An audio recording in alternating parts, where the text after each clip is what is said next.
How to transfer gallery photos from one phone to another. Let's get started. Launch your Photos app and select the pictures that you want to share.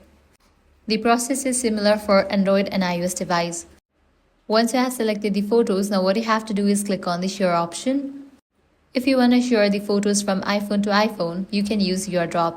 Likewise, if you want to share photos from Android device to Android, you can use Nearby Share.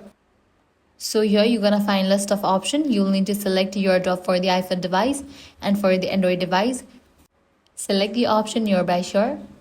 Make sure the Bluetooth and location are on for both devices.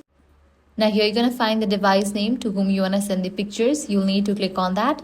Once the person accepts the request, the pictures will be sent.